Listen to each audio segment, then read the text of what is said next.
Yesterday, Mikey McNuggets asked us the question, who is the Browns player that essentially did nothing? That's at least how I took it. Or had a run-of-the-mill or worse year in 2022 that we think could take a leap into respectability or better in 2023, right? I didn't take it that way. How'd you take it? The way he phrased it, but my phone's dead and on the floor, so I can't remember. I phrased it as who is a candidate to be the Browns' breakout star. Breakout. Okay. All right, breakout star. Okay, fine. So I undersold the question.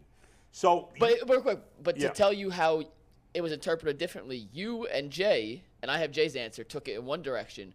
G and Jason picked the same player and took it a little different direction. So let them start, and then I'll be Jay in this scenario. yeah, by the way, I didn't have any answers that I was comfortable with, but I had to pick somebody, so I did. Go ahead. I was hoping I could find a defensive player, but I couldn't. No. I couldn't. No. So I was really down to two guys, and for two completely different reasons. Maybe I was Oh, down. and by the way, somebody need to clarify, sorry. Deshaun Watson was not an eligible Watson answer. was not eligible yet. Besides Watson. Yeah. Go ahead. I was down to the Davids, David Njoku and David Bell. Okay. And I went Njoku, but I think you could make a case for David Bell as being that guy. And you heard Dede say, I'm not out on David, and I know he doesn't have top-end speed, but he throw it anywhere near him, he's going to catch it. But I went with Njoku only because if you look at his numbers from last year, they really weren't. I mean, he had a really good year, I think his second year, and his numbers were very similar to that, 58, 628. And I was expecting more out of him this year, and I think with a full year of Deshaun, I think you'll get it. I think he could flirt with 1,000 yards, 80 catches, 900 yards, 7 or 8 touchdowns. And so that, to me, is a breakout over where he is now. And so I went with him. I thought about David Bell, but it was a bridge a little bit too far to cross for me. You went same thing, Njoku? Yeah, I went with Njoku just because I really believe they didn't sold me on it. That they will be throwing the ball. Like last year, we talked about the run game all the time and Washington running Nick Chubb. I literally think this year, Nick Chubb might see 12 to 14 carries a game. I think that's low. I know that guy was out there the other day. I still think that's low. Because they don't have Kareem Hunt anymore. Right. Well, listen, I was gonna pick Ford as the breakout guy. Oh, yeah, because of that. I thought about doing it, but I just didn't know whether or not they would have that many carries available for both. Right. But I think Njoku was a safe bet because Njoku is yet to be used in a way that you see a Travis Kelce be used, right? But do you guys think he's capable? You think he could have a 1,000-yard season? Yes. I mean, he had 600-something yards. So, to me, if you guys are saying he's going to have a breakout season, he's got to have 1,000 yards. I think with Deshaun, I think he can get there. I mean, he had 630 with Jacoby and a half of Deshaun throwing to him. I just don't know. The thing that worries me about Njoku is just the consistency. Yeah. Like, I go back to the Saints game. Hit him right here in the end zone. Chance to win the game. Right. Drop the Now, ball. overall, last year, he did improve. His hands got better. He did. But that was a big drop. Yeah, Huge. and you can't have those. Yeah. Question for G and Jason here. With Njoku making that next step, possibly getting 1,000 yards, I think him and Watson will get that connection, but there's also going to be some other receivers in the fold. We assume. We hope, and we assume. We hope Yeah. that may take away from his Target share. rate. Yeah. Athletic tight ends are the ultimate mismatch to me. That's true. And that should be the guy when you're in trouble. Where do you look at? That's where you go. You go to 85. Because I look at linebackers are now being more and more like there's no guys that are playing linebacker from high school all the way through the pros. Nowadays, linebacker coverage is not what it used to be. That's true. Guys are running different routes, and those guys, it's a better matchup to throw against a third linebacker on your best tight end versus throwing to a third receiver that's getting locked up by somebody's nickel corner. So I agree. I think that's the best way to go about it, and I think tight ends, they're the biggest weapon, and I think that's why you see Kittle and Kelce continue to kill people because it's just too difficult of a mismatch. Mike, before I give my answer, should we give Colleague Racing a little shout-out? Yeah, we'll give another shout-out. They deserve it here. Our 12 o'clock lunch hour, as always, is sponsored by Colleague Racing. Colleague Racing, your Northeast Ohio NASCAR team. Bull, you go first, and I'll wrap us up with Jay. Okay. I went with one of G's favorite players, Anthony Schwartz. No, I'm kidding. You know G's other favorite player? Yeah, Jedrick Wills. Oh, boy. Now, to me, I didn't even consider Njoku because in my mind he was above – even barely, but above the line of, I just don't know that there's that much more at a Njoku. I hope I'm wrong, but I don't know. Jedrick Wills has raw talent.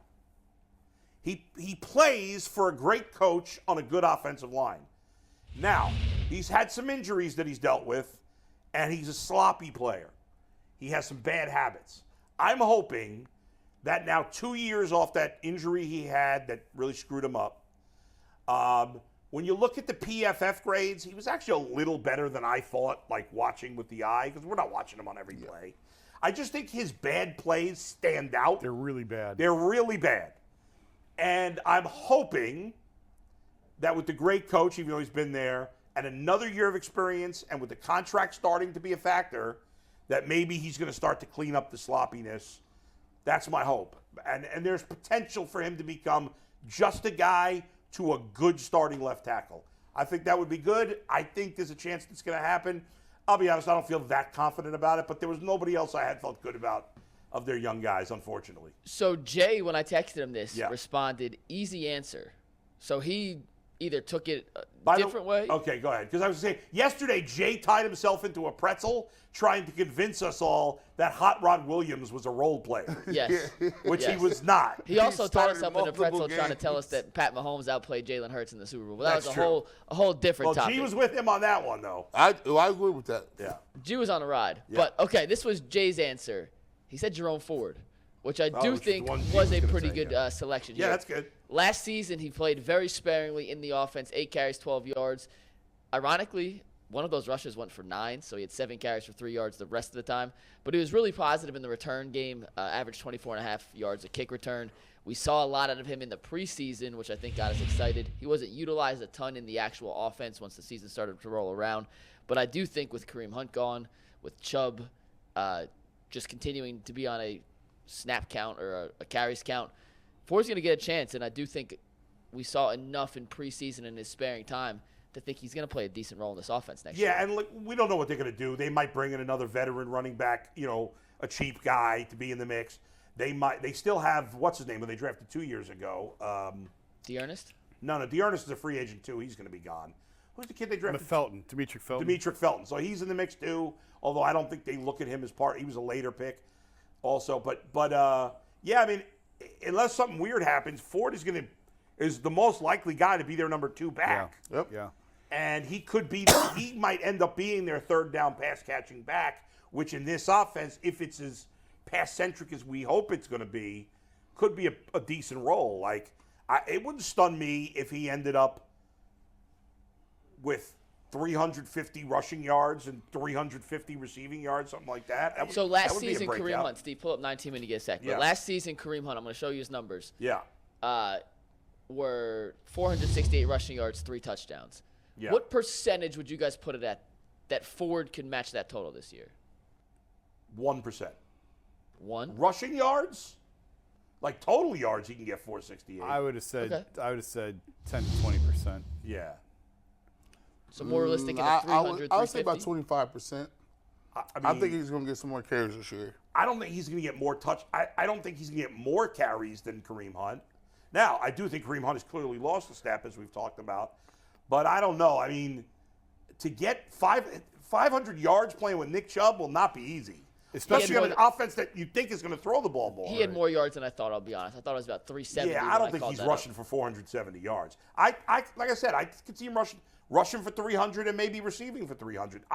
If he has 600 some odd total yards, I think that would be great. Yeah. What do you guys think? Especially in the air. Like if they can make him, I like if he has fresh legs. And what Yeah. I want him to do, because I think he is a home run hitter, the plays where you break a run and you score are really important. Yeah. People who break long runs and then get tackled and then they either punt or kick a field goal. We want home run hitting ability. And I think he has it. Yeah. I think he catches the ball really well. What did he run in college? What did he run in the combine? Do you remember? I don't know. I have no idea. I He's don't a remember. fast guy, But isn't he? Ford? Yeah, he's Yeah. got some speed. I'll tell you in a sec, but Yeah, he's Like, fast. couldn't he play the role that of Darren Sproles? he ran a played? 4.44. Right, like couldn't he be that role like James White played in New England? Yeah.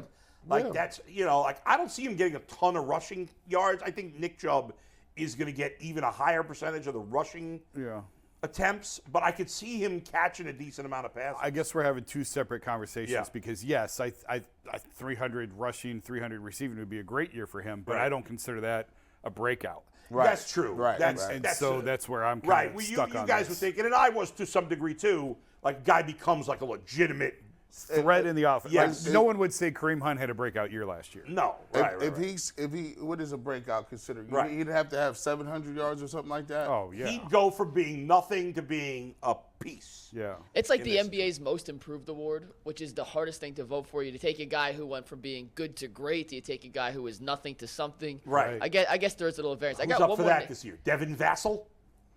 I think SGA might be the Tyrese front runner Halliburton? Right now. Halliburton's on there. I Yep. got another name to throw out here. Yeah. He didn't Jalen play Brunson? last year, Right. so he didn't really count. But Jakeem Grant's a guy I do think plays a big role in the Browns next year, As He's a healthy. special teamer. Yeah, yeah. and I think in the receiving game. I think he'll. Yeah, As a I think he'll be. receiver? Yeah, I mean, listen, I don't think he's going to catch 50 passes, but in moments, yeah, I think he can help him in the In receiving my, game. my hope is that Jakeem Grant and David Bell are the 5th and 6th receivers on the Browns.